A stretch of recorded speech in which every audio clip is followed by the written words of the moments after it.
I'm with Sari Zeidan from the Shepherd Society here in Bethlehem. Now, Sari, first of all, what is the Shepherd Society? Well, the Shepherd Society is the social department of Bethlehem Bible College.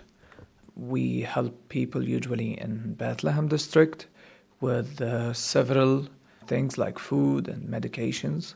This is what we do in general.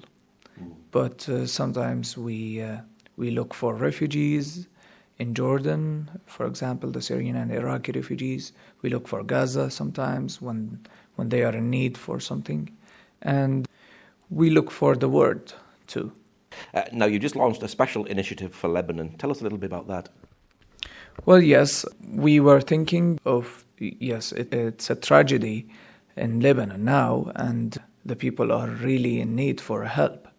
And we as Palestinians, we can't just stand there and not helping.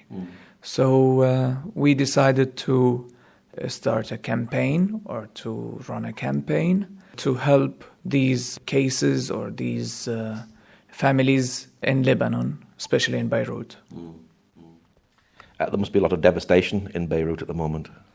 Yes, well, I'm in contact with some friends there. They're really shocked now. They don't know what to do. They don't know what is happening. It suddenly happened. So they're really shocked. They're really in need, but they don't know how to deal with this. Have people lost everything, lost their homes and lost their businesses as well?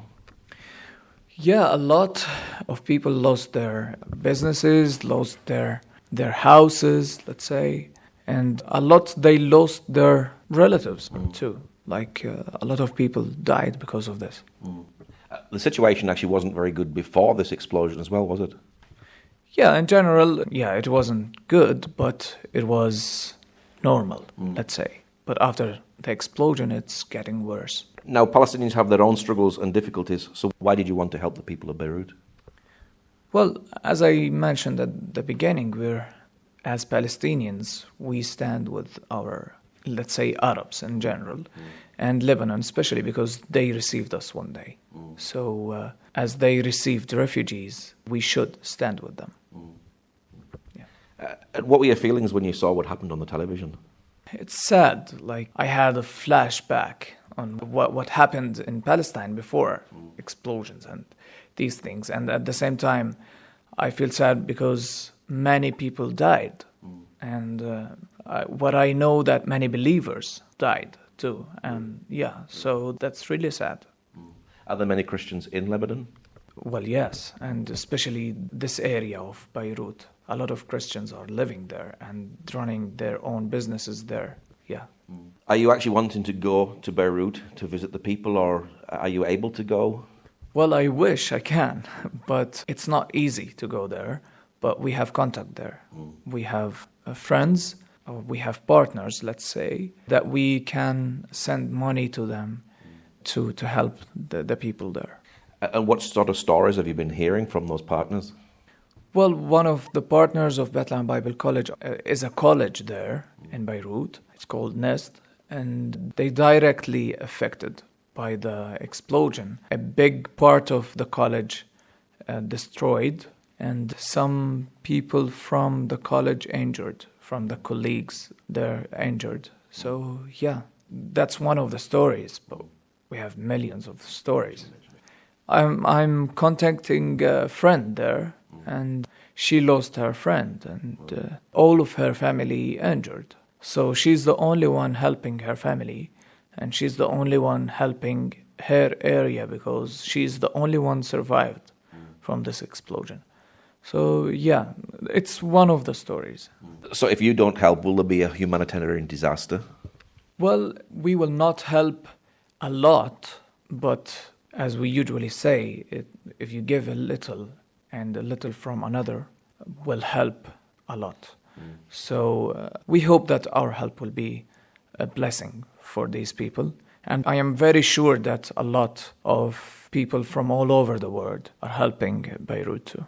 But we're focusing on the humanitarian or the relief part now. Does Palestine have a good connection with Lebanon? You have Palestinian refugees there, you've just mentioned it. Well, yes, we have a good connections as people. I'm not going to talk about political or governmental side, but as people, yes, we have a lot of friends there, and we're in a good relationship together, yeah. Do you personally have friends there that you were worried for? Well, yes, I do have a friend. I was trying to contact her at the moment of the explosion, and she wasn't replying me. I was really afraid about her, but thankfully she replied me. She said that she is good. Some of her friends are injured. One of her friends are died, like all of her family members injured too. Wow. But yeah, she replied me at the end, and she's good. Is this showing the hands and feet of Jesus? Yes, sure. Yes. It is representing Jesus in general, because if we don't help, why we are here? Yeah. Jesus asked us to do this, asked us to help the injured, the poor, the needy in general. So if we will not do this, why we are named believers? And what is your prayer for Lebanon at this time? Well, I pray for all the people in Beirut to be safe, not to have another explosion, and to survive what is going to be next, because it's really a tragedy. So I pray for them to survive the next months. Can Beirut recover from this? Well, I was listening to the news. Someone said that minimum 10 years from now will be, rebuilding, let's say, Beirut. So that's the minimum years, 10 years. And if people would like to give, you have a special page on your website. What's your website address? Yes, we created a special page on our website called Lebanon Donation, and it's on the link that we shared on our Facebook page. But you can go to our website directly, which is shepherd-society.org, and you can go to donation, and you can find Lebanon Donation. Okay, Sari, thank you much. You're welcome.